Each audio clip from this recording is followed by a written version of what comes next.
There are over 20,000 species of ants all across the planet, on every continent except for Antarctica. Ants are a eusocial insect, which means that they take care of their young as a group within a colony, they have multiple generations in a single colony, and they separate their labor into different workers or caste systems such as queens, workers, and soldiers. Now normally an ant queen will dig a burrow to lay her eggs in. These eggs will hatch into workers, mostly female, but some ants are unable to start their own colonies. These ants have to resort to murder and enslavement to get their start. Slavemaker ants are specialized to capture the young of other ant species in order to get their start. To do this, they infiltrate pre-existing ant colonies of other species in a number of different ways. She may release a scent from an organ known as the Dufour's gland, which will actually cause the host ants to turn on each other while she sneaks in during the chaos. She may also partner up with another young queen that's building her nest, waiting until she has enough young built up to eventually kill this other queen. Sometimes she'll even fake her own death to get inside one of these colonies.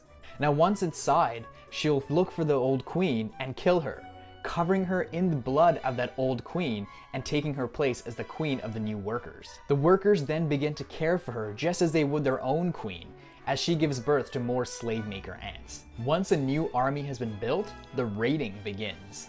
A scout ant will seek out new host colonies and return back to the home colony to tell the others of its new find. At this point, the ants form a raiding party, storming the other nest and taking all the adults, the pupae, and the eggs that they can find. Up to 14,000 eggs can be taken in a single raid. If they're able to, the ants that are being invaded will flee, because sometimes it's just better to run instead of fight.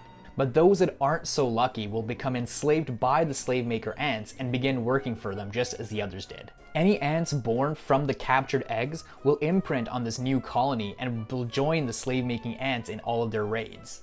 These ants aren't always happy staying enslaved, however. Occasionally, an ant that's been enslaved will attack one of its captors, leading to a large-scale rebellion within the colony. Scientists believe that this is because by fighting back against their captors, the enslaved ants are actually buying time for their home colony, while the slavemaker ants have to get their numbers back up. Sometimes these rebellions are successful, with the enslaved ant actually taking over the colony from the slavemaker ants by killing their queen. This back and forth between the two species, the enslaved and the slavemaker ant, is what's known as an evolutionary arms race, where both species are trying to outcompete one another. Now if you ask me, slavemaker ants make for some pretty binge-worthy television. I'll see you next week.